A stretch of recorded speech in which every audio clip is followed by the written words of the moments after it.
All right, we're in chapter 9, and we're going to start dealing with tests of significance versus confidence intervals.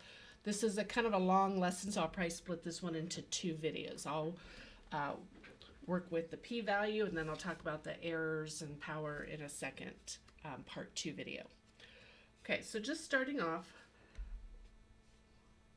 so they talk about several years ago, researchers conducted a study to determine whether the accepted value for a normal body temperature is 98.6 degrees Fahrenheit is accurate. They used a thermometer to measure healthy people from 18 to 40 years of age. The distribution was approximately normal. The mean temperature was 98.25. Notice it's a little bit smaller. Standard deviation, 0.73 degrees. And it also tells us that 62.3% were less than 98.6. So does that mean that the true body temperature is really below 98.6? But so you might be asked, why did we get a sample this low if it's really supposed to be 98.6? So there's two possible reasons. One is the true average is actually less than 98.6 degrees, or we just happened to get a sample this low by chance, but it really is 98.6. So either the claim is as stated and we just got a sample mean different by chance, or the claim is actually wrong, that our sample actually says it should be less. If we talk about the percentage, the 62.3%, so why is p hat, in a normal distribution, if the true center is 98.6 degrees, we would expect 50% to be above and 50% to be below. So we got 62.3% instead of 50. So again, two reasons. The true proportion is actually more than 50%. So our sample might actually give us evidence that it should be higher than 50, or the true proportion really is 50% and we just happen to get a sample this high just due to sampling variability and chance.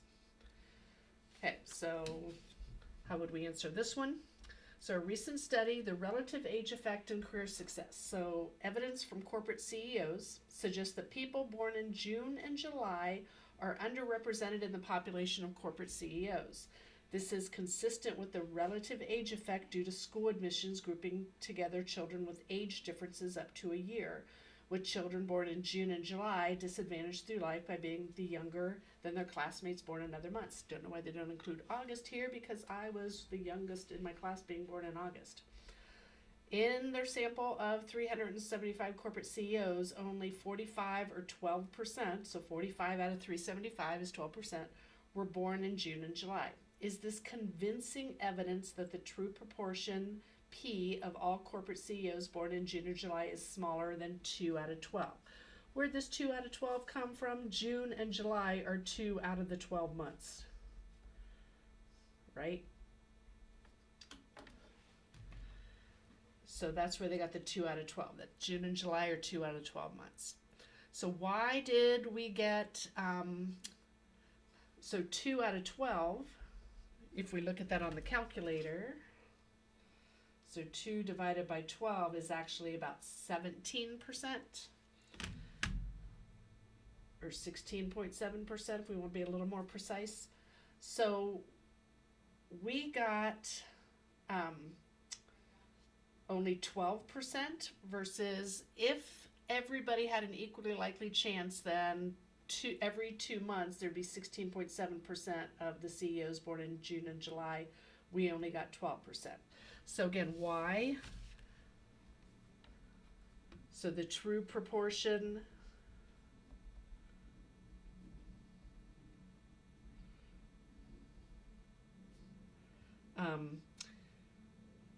is actually less than 2/12. Really is. Or 2, the true proportion is 2 out of 12. We just got a sample. We could have a sample this low just due to random chance. a sample proportion this low due to chance. So this means that they really are disadvantaged,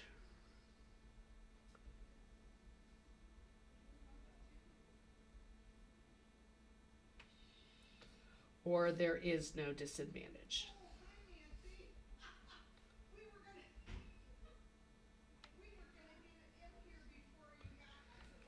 So it really is less, meaning they really are at a disadvantage, or it really is 2/12 and they're not.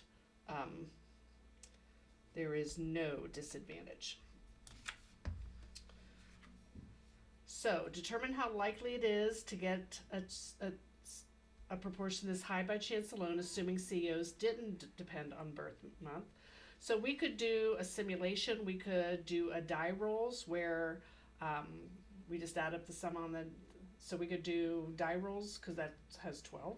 We could just do random, have the calculator do random integers from 1 to 12. And then you could have the calculator generate a sample of 375, look at a plot of it and explain what the dot plot tells us, estimate what is the probability that we got 12% or less if it really is 2 out of 12. So assuming there is no birth month difference, it is very unlikely to get a sample proportion as low as 12% by chance alone. Therefore, we have convincing evidence that people born in June and July are underrepresented in the population of corporate CEOs. So how else could we have answered this question? We could have created a confidence interval to see if we captured 17%. So we would have seen if our margin of error, if our 12%, if the margin of error was enough that it would have captured that. So we could have created a confidence interval. Okay, so in significance tests, we have hypotheses. So the difference between a null hypothesis, and for null hypothesis, we use H sub O, and the alternative we'll use H sub A. That's the notation used for each. So, and then what are some common mistakes when students state hypotheses? And the null is saying there is no difference. What the claim says we believe is true, that there's no difference from the claim. The null is what we're trying to find evidence for. And sometimes it wants to know if it's different, sometimes it wants to know if it's higher, sometimes lower. So we'll talk about one-sided versus two-sided tests. The mistake people make is you have to use mu or p or sigma instead of x bar, p hat, and s. So some people use x bar and p hat for their hypotheses. It's got to be the parameters. And you have to give both. You have to give the null and the alternative, not just the alternative. So in each case, we're going to define the parameter of interest and state appropriate hypotheses. So we have an avid golfer who would like to improve his play. So a friend suggests getting new clubs and try his 7-iron. So based on years of experience, Mike has established the mean distance the ball travels when hit with his old 7-iron is 175 yards with a standard deviation of 15 yards.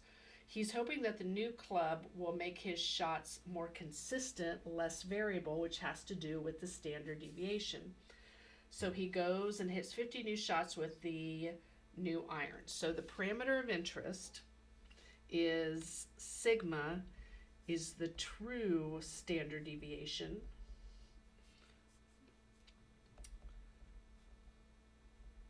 of the distance he hits his ball.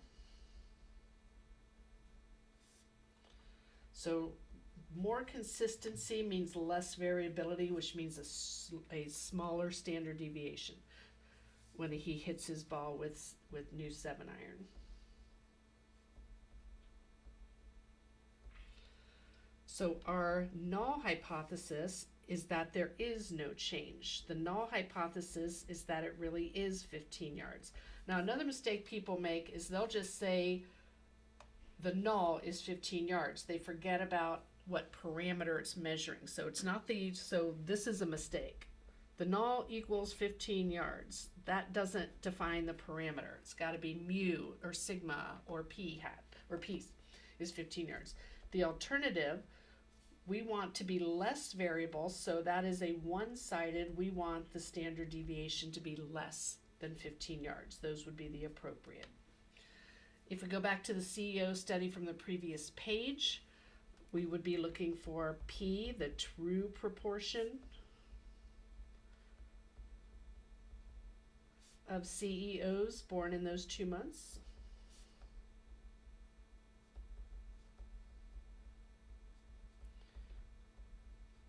So that's what we would want to find. The null is that it really is uniform, that it really is 2 out of 12 is the proportion. And then we believe that they were disadvantaged, so we would believe that it was actually lower than 212. Okay, so one-sided and two-sided hypotheses. This was an example of one-sided hypotheses. In other words, if we drew a normal distribution and our standard deviation was the center, we might get a p hat down here and we would be looking for that. Or in this case, again, the p is 2/12 and our sample p hat was down here somewhere. That's a one-sided test.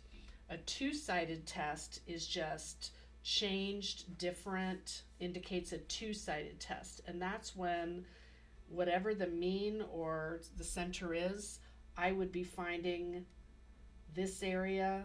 I just want to know that it's a further distance away. So it could be clear up here or it could be clear down here. So a two-sided test is going to have double the probability of a one-sided test. So if we're just looking for changed, we just mean that it's not that. It could be higher or lower. Different, again, it could be higher or lower. But if it says increased higher, then we're looking for that. Decreased lower, we're looking for a one-sided test. Up here, we're just looking for it being different, it being not equal to. Okay, so a p-value. You've been finding these, you just didn't know that's what it was called. And you want to learn the phrasing so you can interpret the p-value in context as we move forward. So the p-value is the probability of getting a statistic at least as extreme as the one observed in a study, assuming the null is true. You got to make sure you include this. Some people start with that statement. It's got to be in there somewhere. So again, the p-value is this area. We've been finding that area all along, but the area under the curve that is as extreme as our sample statistic is called a p-value. So in the CEO sample, the p-value was only 0.0008. So this is saying the probability that we got a sample as low as 12% or more, if the null is true, is only 0.008. So if I interpret that, and I'm going to start with assuming the null is true. Assuming the birthdays of CEOs. Now I'm saying uniformly distributed because if I drew a graph of this, I would expect the heights of every month to be the same.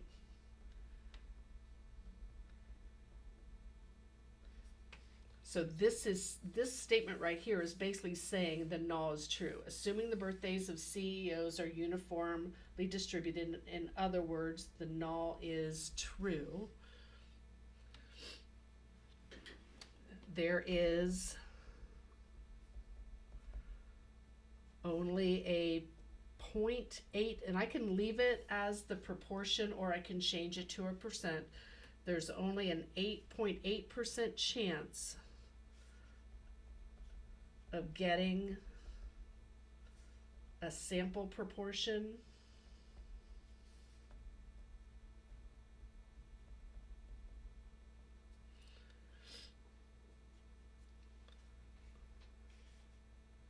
as small or smaller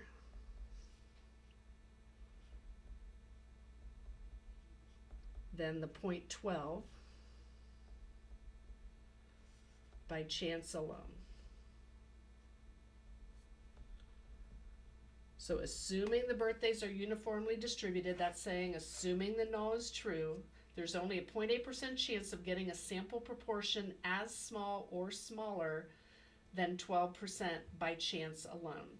Because we would have found the center would have been our 16.7%, and we got a sample over here of 0.12. So basically that's what we found. That's our p-value. Our p-value is that area that is 12% or less, assuming that this is actually true.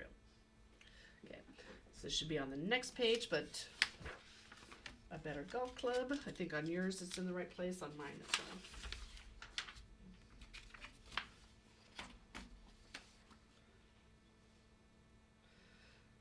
Okay, so again, Mike testing his new 7-iron. The hypotheses were that it was 15 yards versus less than 15 yards, where sigma is the true standard deviation of the distances Mike hits his golf ball using the new 7-iron.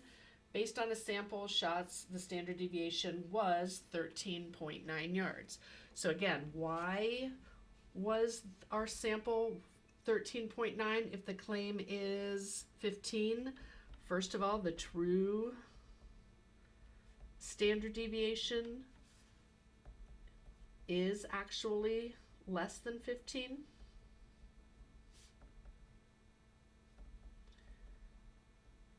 So either this is actually false, it's actually smaller, or the true standard deviation is 15 yards, but we got a smaller standard deviation by chance, just due to sampling variability. Okay. So a significance test using sample data produced a p-value of 0.28. Interpret this in context. So I don't really have much context. Okay, so a p-value of 0.28. So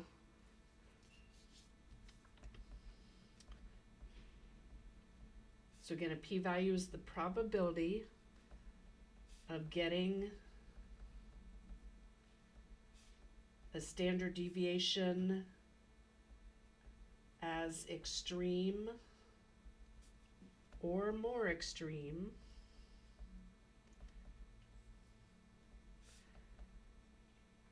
than 13.9 yards is 28% if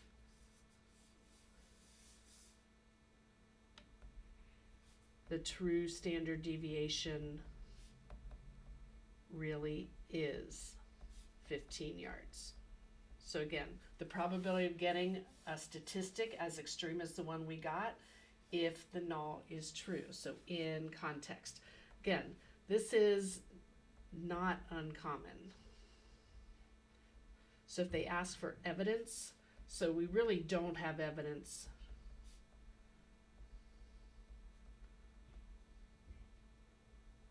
that sigma is not 15 yards. So we don't have evidence of that because our p-value wasn't very small. So we could have gotten this by chance more than 25% of the time. Okay, two possible conclusions when we have a p-value. Either the p-value is really small, that means we reject the null, we have convincing evidence in favor of the alternative, we want to write that in context, or our p-value is large, like in this case, we fail to reject the null, we don't have convincing evidence of the null, or of the alternative. So, common errors, the biggest one I keep putting on some of your papers is no context. It's got to be, some people are like, oh, here's my sentence, I'm going to write this. But you don't put it in context of the problem. What does rejecting the null mean? What does failing to reject the null mean? The other one is in accepting. In fact, when you click on my course, it has a little Yoda there saying never accept. So we can either reject or fail to reject. We do this or we do this when we make a decision. We never accept. It's okay in AP Bio, but not in AP Stats. So that can be a little confusing for some of you. You accept in Bio, but not in stats. You don't get credit for it. They ding you a little bit. Okay, so a significance level, another Greek letter that we use is alpha. And it's usually 5%, but it could be 10% or 1%. So they'll usually give you this. If they don't give you this, I would just be safe. So if not given, use alpha equals 0.05, which is the 5%. So if they tell you 10%, then you would say alpha equals 0.10. Or if they tell you 1%, alpha equals 0.01. 5% is kind of the common one. So if they don't give you one, just use 5%. Okay, so again, when they ask you if something is statistically significant, it's not your opinion. You're going to answer it based on running a test and finding a p-value. So be careful with the word significant. It doesn't mean important. It just means that it was unlikely that we obtained our results just by chance alone. So when our p-value is really small, when it's less than alpha, that's when we have evidence to reject the null hypothesis. So the significance level determines what a small p-value is. So if our alpha level is 5%, a small p-value is anything under 5%. If it's 1%, a small p-value is anything under 1%.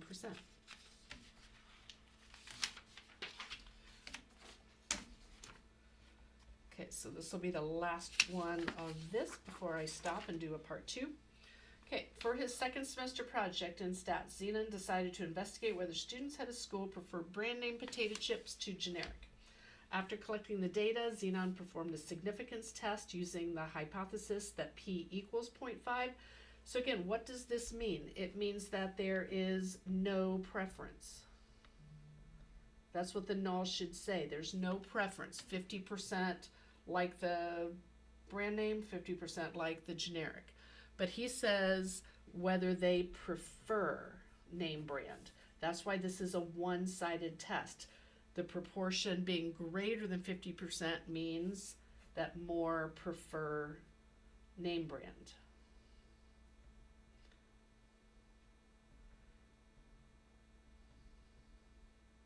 Okay, so that's what that means. Again, the parameter is defined. P is the true proportion of students at his school who prefer name brand chips. After running the test, we got a p-value of 0.074. What conclusion could we make at each of the following significant levels? Well, we always want to compare our p-value to the alpha value. So since 0.074 is less than 10%, so since our p-value is less than alpha, we reject the null. So what does that mean? So it means that there is evidence that students at Zenon's school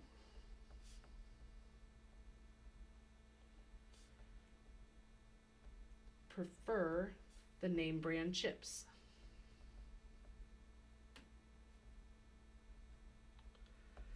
If our alpha was 0.5, since 0.074 is greater than 0.05, we fail to reject the null. So what does failing to reject the null? This means that there is not evidence that students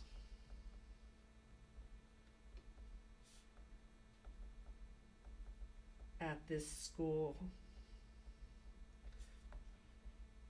prefer name brand chips. So don't ever say we've proven something. We just don't. There's always a chance that we made a mistake that we just got a sample that made us make a wrong decision. So we either have evidence that they prefer it or we don't have evidence that they prefer it. It doesn't mean that they don't, it just means we don't have the evidence that they do. So we'll talk about those errors in the next video.